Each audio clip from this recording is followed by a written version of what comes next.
Transplanting into containers is a bit different than transplanting directly into the ground. You've got to take into account soil depth, the drainage of your container, trellising, and many other factors to ensure your plants are happy. In this video, I show how I transplant my kale starts into grow bags for the season. By the way, my name is Bree.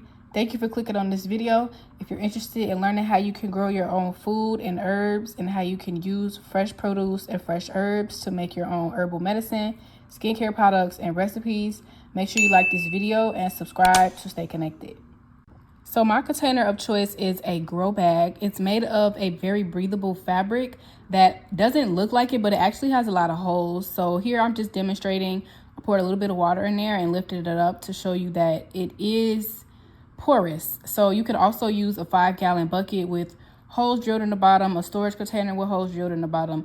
It's ultimately up to you. But here I'm just taking my cow manure compost. As I mentioned in the previous video, I am growing my kale in 2 different soil mediums just to see if there's any differences in their lifespan and the quality of the harvest. I will link that video somewhere on the screen.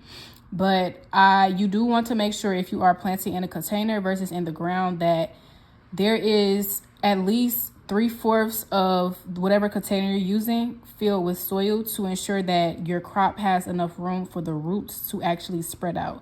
You don't want to plant it super shallow to the ground because the roots might not be able to establish themselves as largely as they need to for the plant to be healthy and to have a good harvest. So you definitely want to make sure there's a good amount of soil. I would say about 3/4 full of whatever type of container that you're using. If you don't fill it to the rim, that's also an option.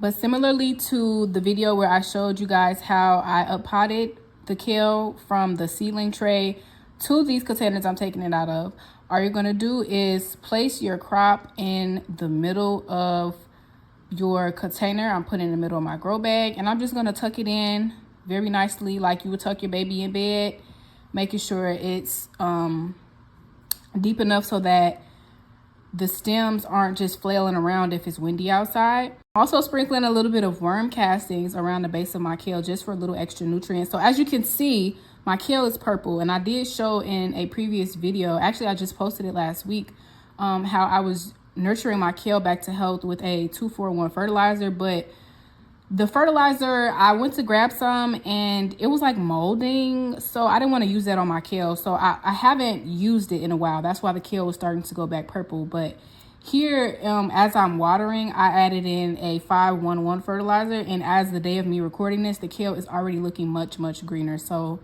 I will also link the video for that, the NPK video, so you guys know like what different colors and things mean, what your plants are communicating to you if they start changing colors. But after transplanting, you definitely want to make sure that you water in your plants very well.